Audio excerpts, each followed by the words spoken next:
and welcome to the NWA, and welcome to NWA Worldwide 2. We are one stop away from NWA 77, and that stop takes place in Mexico, the second show here in Mexico. We have a stacked card for you tonight that mixes the stars of the NWA with the stars of Lucha Libre. We'll start with Colby Corino as he takes on the monster PCO. Can he overcome the returning monster, or will James Mitchell and PCO continue to run wild over the NWA? We will also have Natalia Markova taking on the luchadora La Hiedra. Can Natalia Markova keep up her momentum into NWA 77 when she faces Kenzie Page for the NWA World Women's Championship? We'll also see Rob Van Dam face Juventud Guerrera. We have seen Juventud Guerrera before when he was defeated by Rob Van Dam at NWA Worldwide 1, but can RVD also keep up his momentum into NWA 77, where he defends the NWA World Heavyweight Championship against the new client of Father James Mitchell, the Nomad Bishop Dyer? Then, speaking of Bishop Dyer, he teams up with Bestia say tonight to take on the team of Oliver Carter and El Hijo del Dr. Wagner Jr. This is the debut of the Nomad Bishop Dyer, and we'll see if he's as dominant as James Mitchell promises he is. This is NWA Worldwide 2, and it starts now. We kick off NWA Worldwide 2 with a pre-show match as Bengala and Cachorro de Guerrera defeat Destiny and Forneo in about 7.5 minutes when Bengala submits Destiny. Again, just 4 local luchadors getting on the show. Bengala getting a 42, exactly the same as Destiny. Forneo getting a 38 and being really off his game, but Cachorro de Guerrera getting a 29 again. Cachorro is only 18 years old, so definitely a good star for the future that we will be keeping an eye on. Again, these 4 luchadors are just local to the area. They were local hires, and they do put on quite a good match in a 41. Again, good pre-show match to kick off the show. But we'll start the main show with a 42 rated match as Colby Corino defeats PCO in just over 10 minutes by submission. Again, a really good 42 rated match. Colby Corino getting 47, PCO getting a 44. A fantastic way to start the show. Colby Corino picking up a victory over James Mitchell's Beast, or James Mitchell's Monster, in PCO. We then, after Colby Corino has defeated PCO, have Max the Impaler. They come down to the ring. They beat down Colby Corino, and James Mitchell gets on the mic. He says that Corino will meet Max at NWA 77 in a street fight. So there we have another match set for the next show at NWA 77 as Colby Corino takes on Max the Impaler in a street fight. We then have a 39 rated match between Natalia Markova and La Hiedra. Again, Natalia Markova getting the victory in just over 11 minutes, we're at 11 minutes 25 seconds, over La Hiedra. Natalia Markova not doing very well, getting the 22 and being really off her game. Again, it's a sort of rating I expect from her in Mexico again, because again, she is not very popular here. But La Hiedra getting a 43, maybe someone we look at bringing over to America with us, because she certainly has the talent to succeed.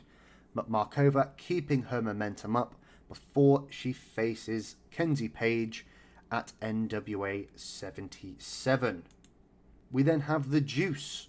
He is back in the NWA. He said he's ready to face RVD again tonight, but he won't let RVD get the best of him, just like last time. So Juice is back. Juventud Guerrera is back in the NWA, and he's ready to face RVD, which is next. And in a 54 rated match, an excellent match, RVD does in fact once again defeat Juventud Guerrera with a Van Terminator. Getting a really good performance from both of them. RVD getting a 42, Hijo getting a 54. Both really, really strong workers, especially in Mexico. But a really good match between the two. RVD keeps up his momentum going into NWA 77, and we'll see how his opponent does in the next match. And in a 52 rated match, Bishop Dyer and Bestia defeat Oliver Carter and El Hijo del Dr. Wagner Jr. when Bishop Dyer pins El Hijo del Dr. Wagner Jr. with a deep 6. Again, really good performances all round. Bestia and El Hijo del Dr. Wagner getting over 60s. Bishop Dyer with a 53 and Oliver Carter with a 39. Again, because his popularity is quite low in Mexico, but a really good match here. Bishop Dyer, he's here. He's arrived in the NWA, this being his debut match, and he will be facing Rob Van Dam for the NWA World's Heavyweight Championship on the next show at NWA 77. Again, we may be seeing Bestia and El Hijo del Dr. Wagner Jr. again. Hopefully we do, because they do put in a really good performance. But the main story is Bishop Dyer going on to face RVD. So that is the main event of the show, and we'll see what overall rating we have got. So NWA Worldwide 2 does get an overall rating of 52. Again, not quite as good as the last one, which I believe got a 57, but still a very strong show. It increased our popularity in 19 regions. Hopefully it's increased our popularity in Mexico up to around 22, so we can then get a television deal over there. But we'll finish the show and we'll see what gains we have got. So we'll be praising both Bestia and Hijo del Dr. Wagner Jr. because they both put on really good performances. Again, we may possibly be seeing them back in the near future, but we'll see how they react to this.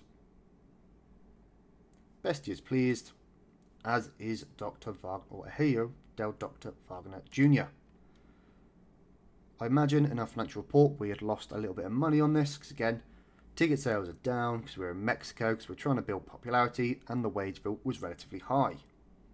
So we did lose about $2,000 on the show, which is completely fine.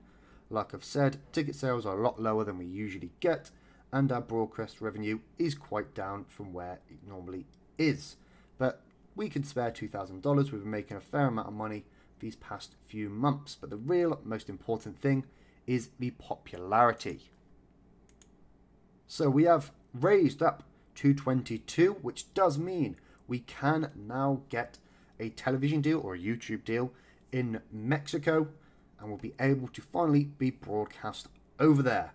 We also see some growth in North America, or in the USA, as we are one away now. As we move up to 34, we are one away from becoming a small promotion and hopefully reaching a television deal for NWA Power. But we'll see how this goes in the upcoming shows and upcoming episodes.